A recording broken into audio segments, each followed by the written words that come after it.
23 जून को All India Buddhist forum Buddhist organization के तहत एक निजी होटल में मीटिंग रखी गई। यह मीटिंग BTMC इशू को लेकर रखा गया। इस मीटिंग में पूर्व विधानसभा अध्यक्ष उदय नारायण चौधरी, विधायक सतीश दास, विधायक फतेह बहादुर सिंह, विदेश से आए हुए भंते लोग एवं बुद्ध से प्रेरित सामाजिक कार्यकर्ता भाग लिया।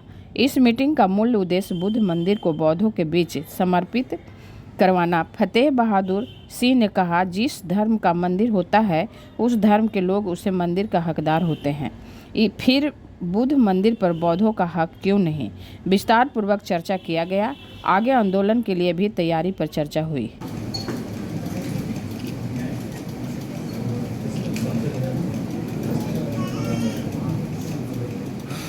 यहाँ पर बैठे बिहार विधानसभा के मजबूत और प्रखर बुद्ध की हुकूमत आपको इसलिए भी टच नहीं कर रहा है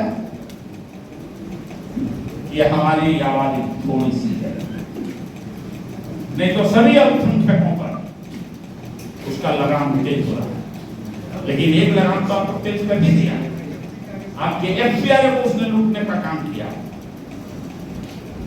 आपका जो भी FCRA में रजिस्ट्रेशन था, जिससे आप ये पूरे वर्ल्ड से बुद्धिज्म के लोग आए हुए हैं और मिशन है कि मैंने विधानसभा में भी आवाज़ उठाया था कि अगर गुरुद्वारा है तो उसको देख रेख जो है आपको सिख समुदाय के लोग करते हैं, चर्च है तो ईसाई लोगों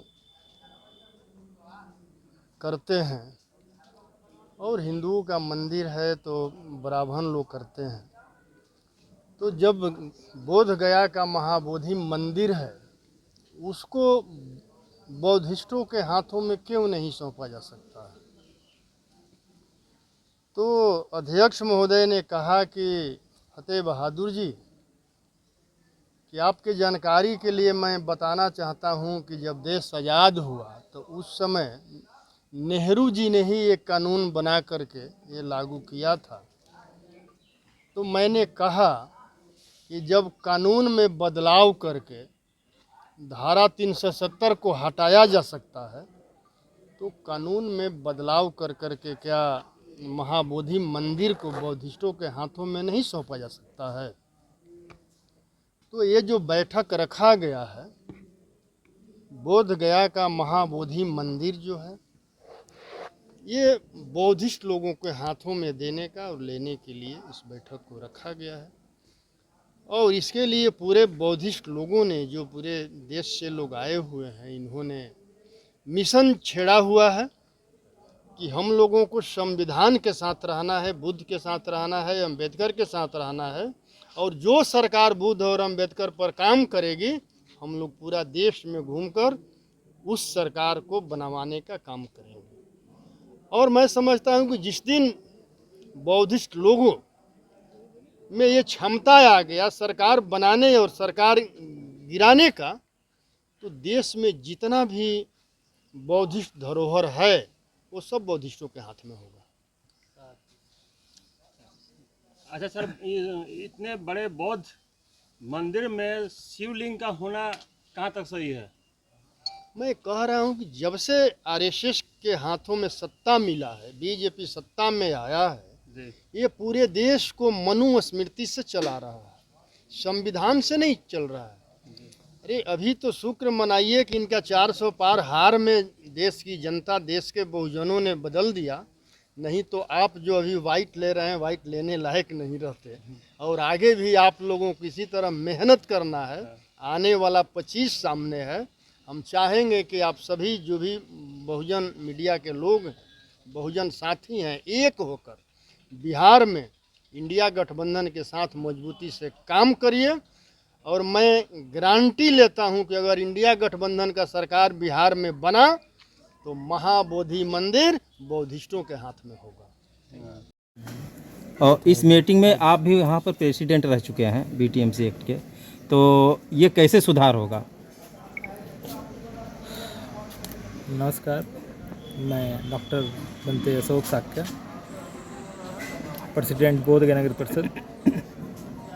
आज जो ये 1949 एक्ट को लेकर के हम लोग का जो बुद्धिस्ट लोगों का मीटिंग है, इस मीटिंग में जो हम लोग ये मांग कर रहे हैं कि बुद्धिस्टों के हाथों में बोधगया मंदिर प्रबंधकारिणी समिति की जो देख रेख है वो सौंपी जाए,